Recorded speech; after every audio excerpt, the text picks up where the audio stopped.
এয়া যে এপ্লিক ৱৰ্ক দেখিছে এইটোৰ সম্পূৰ্ণ ভিডিঅ'টো মই আজি আপোনালোকক দি আছো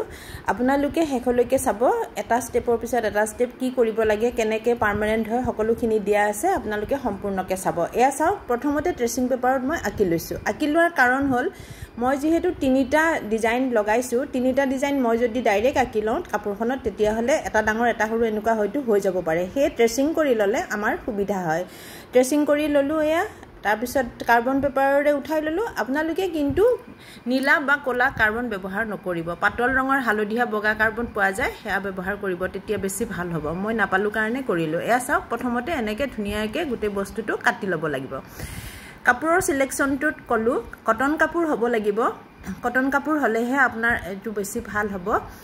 এটা বেস কটন হ'বই লাগে এটা সিনথেটিক হলেও কথা নাই এতিয়া চাওক পিলো কভাৰটোৰ ওপৰত মই এতিয়া এটো প্ৰথমতে কোট লগাম হেখিনি ঠিক কৰি বহুৱাই লৈছো তাৰ পিছত গ্লুটো লগাই দিছো গ্লুটো লগাই দিওঁতে কিন্তু এনেকে লগাব একদম সাইডত নহয় সাইডৰ পৰা অকমান ভিতৰলৈ লগাব লাগে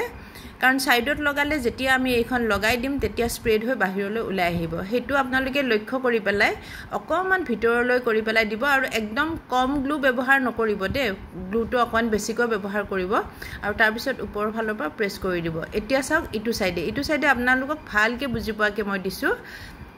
এ চাওকচোন সাইড একদম সাইডত নিদিব সাইডটোত অকমান জায়গা এৰি পেলাইহে আপোনালোকে লগাব এনেকে লগাব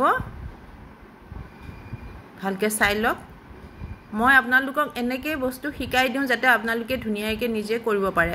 আৰু যদি আপোনালোকে এইবোৰ চাই পেলাই কৰে মোক কেতিয়াও মানে ফটো দিবলৈ নাপাহৰিব মোক ফটো পঠিয়াব এয়া হৈ গল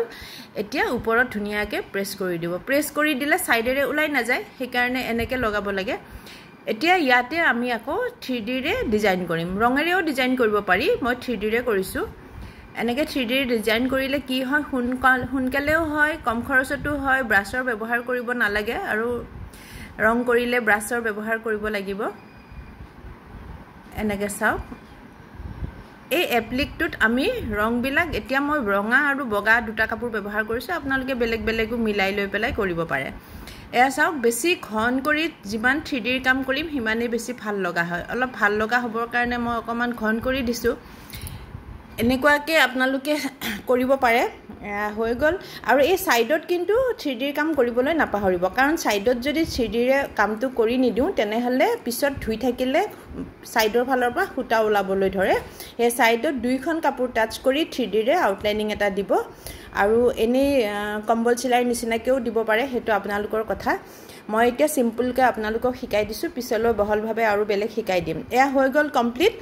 এটো হোৱাৰ পিছত 24 ঘণ্টা পিছত তলফালৰ পৰা ইস্ত্ৰি কৰিব লাগে আৰু 7 দিন পিছতে ধুব লাগে তেতিয়া পাৰ্মানেন্ট হৈ যাব মোৰ এই ভিডিওটো যদি আপোনালোকৰ ভাল লাগিছে মোৰ কামবোৰ যদি আপোনালোকৰ ভাল লাগে তেনেহলে আপোনালোকে মোৰ এইটো শেয়াৰ কৰি দিব আৰু বেলেগ ভিডিও পোৱাৰ কাৰণে মোৰ পেজটো ফলো কৰি দিব ধন্যবাদ